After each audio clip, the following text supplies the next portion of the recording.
hustler Mheshimiwa William Samoei Ruto. Haya, karibu.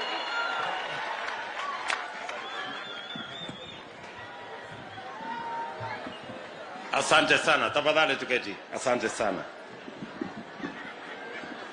Asante sana. Waheshimiwa viongozi wenzangu wote na wananchi wangwana wa hapa county number 1, county ya Kiambu, amjambo. Amjambo tena. Ando aito moriega. Bwana Yesu asifiwe. Basi mimi nilikwisha sema pale mbeleni na nimefurahi sana kwamba tumekuwa na nafasi mzuri. Tumewasikiza kwa makini watu wa kaunti ya Kiambu, na vile niliwaahidi tumekubaliana ya kwamba mawazo mmetupatia kuanzia kwa mama Mbogwa kupitia kwa bwana Ndungu na wale wengine wote tuliosikia kutoka kwenu.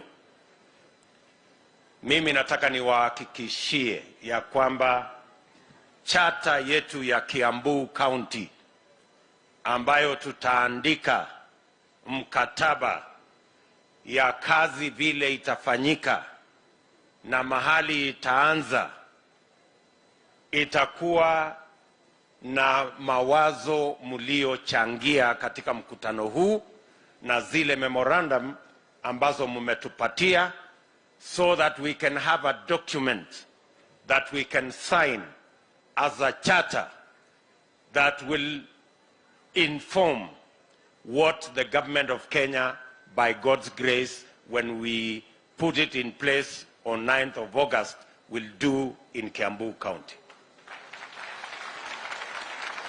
Nataka niwashukuru sana kwa kuchukua muda wenu. Najua kuna watu wengi wamechukua muda wao ili tuweze kuchangia mawazo katika mkutano huu na tuweze kukubaliana vile tutaenda mbele tukiwa pamoja. Nimefurahi kwamba mkutano huu wa Limuru ni tofauti na yale mikutano mengine yamefanyika hapa. Pale mbeleni tulikutana hapa kujaribu kubadilisha katiba. Leo tumekutana hapa kupanga vile tutabadilisha uchumi wa taifa letu la Kenya. Pale kwa kubadilisha uchumi ni kwa sababu hatutaki Mkenya yeyote abaki nyuma. We want to leave no Kenyan behind. We want to move together. That's why we are saying, let us begin from the bottom, so that we can lift every citizen of the Republic of Kenya. Mimi nataka niwashukuru sana. Niseme mambo mawili ama matatu. Kwa yale mambo yote mmesema hapa, tutayanakili mambo ya barabara, the priority roads that will make a difference in the economy of Kiambu.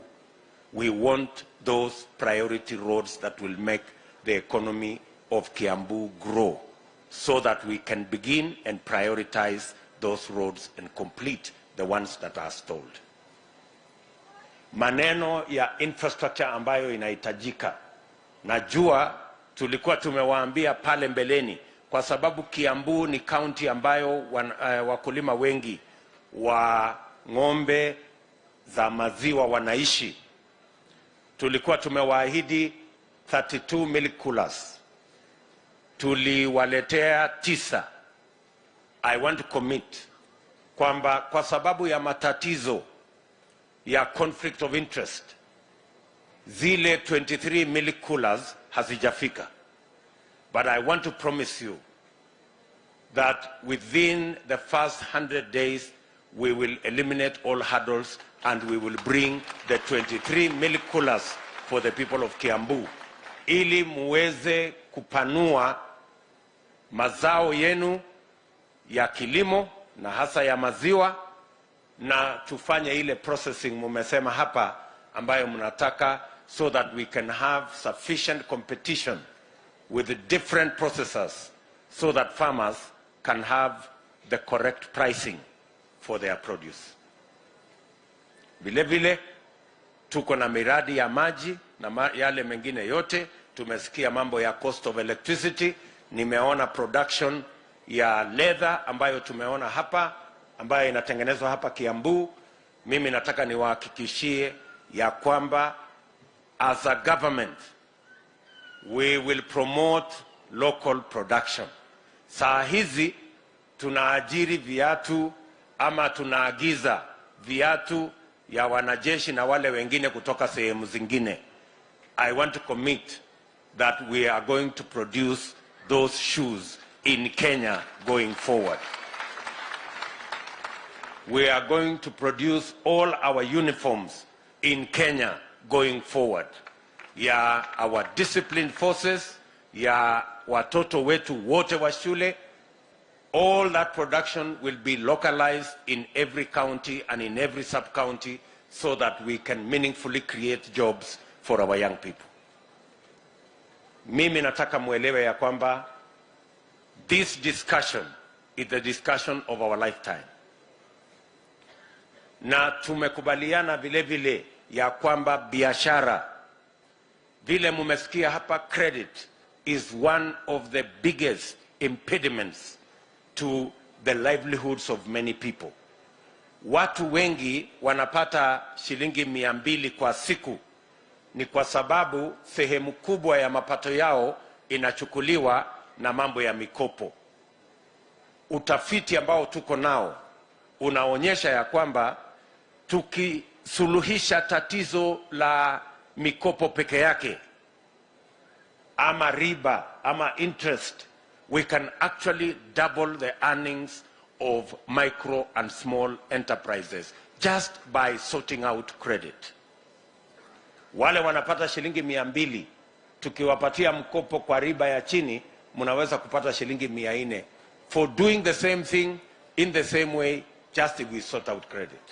Na mimi nataka nikubaliane na viongozi wa hapa kwamba ile fund yetu ambayo tumepropose ya biashara, hiyo fund itapatianwa kulingana na wingi wa watu in every county, kwa sababu wao ndio wanafanya biashara. So we shall make sure that all our citizens, in their diversity, in the diversity of the businesses that they do, have access to credit, because it is the single largest impediment to the progress of our enterprises. Tumekubaliana jameni? Mwisho, mimi nataka niwahakikishie ya kwamba we are serious, we are committed, we are determined kwamba hii safari tutatembea pamoja na tutafika tukiwa pamoja. Wale ndugu zetu ambao tunashindana na wao walituambia pale mbeleni ati ni katiba ndio matatizo. Tukawaambia hapana, uchumi is the problem. Sasa wamerudi tena wakatuambia kwa sababu wameona ile mambo ya kubadilisha katiba haiuzi, wamekuja wakatuambia integrity is the problem. And we want to tell them, yes, integrity is the problem, but it starts with the integrity of the leaders. That is where integrity begins. The challenge we have is the economy, number one. Number two is integrity. And I want to tell them, number three is incompetence. Number four is conflict of interest. And number five is state capture. So let us sort out all those problems. And as we talk about integrity, let me tell them the Kenya Kwanza position is that the most effective way to fight corruption, wastage, and theft is to ensure that we arm the institutions that fight corruption and wastage with enough hardware, software, resources, and eliminate interference.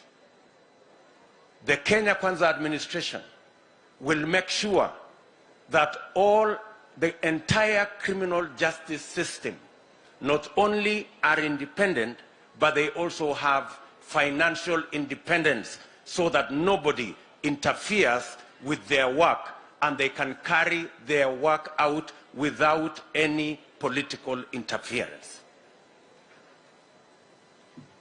I want to repeat, on the first day of the Kenya Kwanza administration, the DCI, the IG, the DPP will have their own budgets with their own accounting officers so that they can have the necessary financial independence to discharge their responsibilities. On day one of the Kenya Kwanza administration, our judiciary will have their own funds because we will operationalize the judiciary fund, give it sufficient resources so that they can have enough men and women to discharge their responsibility of making sure that criminals and all other people are behind bars because they have what it takes. That is giving our judiciary the financial muscle to be able to handle our criminal justice system. That is the undertaking of the Kenya Kwanza administration. We are asking our competitors to not give us rhetoric, to not feed us with the usual stories that they will fight corruption. Let them tell us how they will fight corruption. We are asking our competitors that as they talk about integrity, let them tell us about the integrity of their word.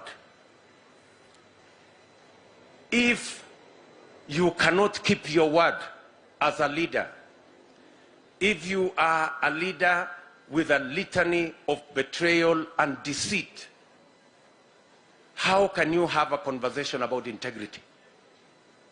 What integrity can you talk about?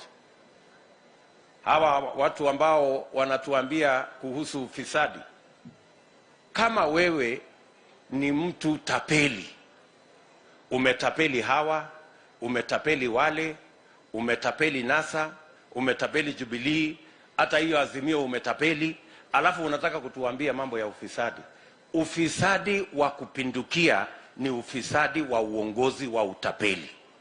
And that is the disease that we have in the Republic of Kenya. And that is what we must deal with on the 9th of August.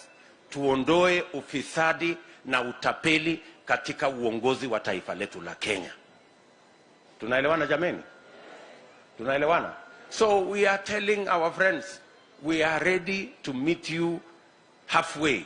Tell us what your plan is. Don't tell us the usual rhetoric. There is no difference between what you are telling us and the usual tibim tialala and here. There is no difference.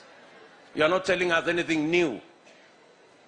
And if you are really serious, if you want us to take you seriously, tell us when the Kemsa criminals will be behind bars. Then we can begin to take you seriously. But if you are telling us the usual stories, my friend, the date is 9th of August. Abraham Lincoln told us, you can fool some people all the time. And you can fool all the people sometime. But you cannot fool all the people all the time. Tunaelewana jameni? Hapo ndio maneno iko. So wale tunaangaliana na wao wajipange. Sisi tuko tayari kabisa kabisa. Na watu wa Kiambu mlishaamua. Hii safari tunatembea pamoja. Hii serikali tunaunda pamoja, na utapeli tutamaliza kwa siasa ya Kenya, na ufisadi tutamaliza katika uongozi wa Kenya, na tutatengeneza uchumi ambayo itafaa kila mtu, na tutaanzia bottom tukienda bottom. Hapo ndio tuko. Hao ni hotori. Mimi sitaki kusema usidi hapa.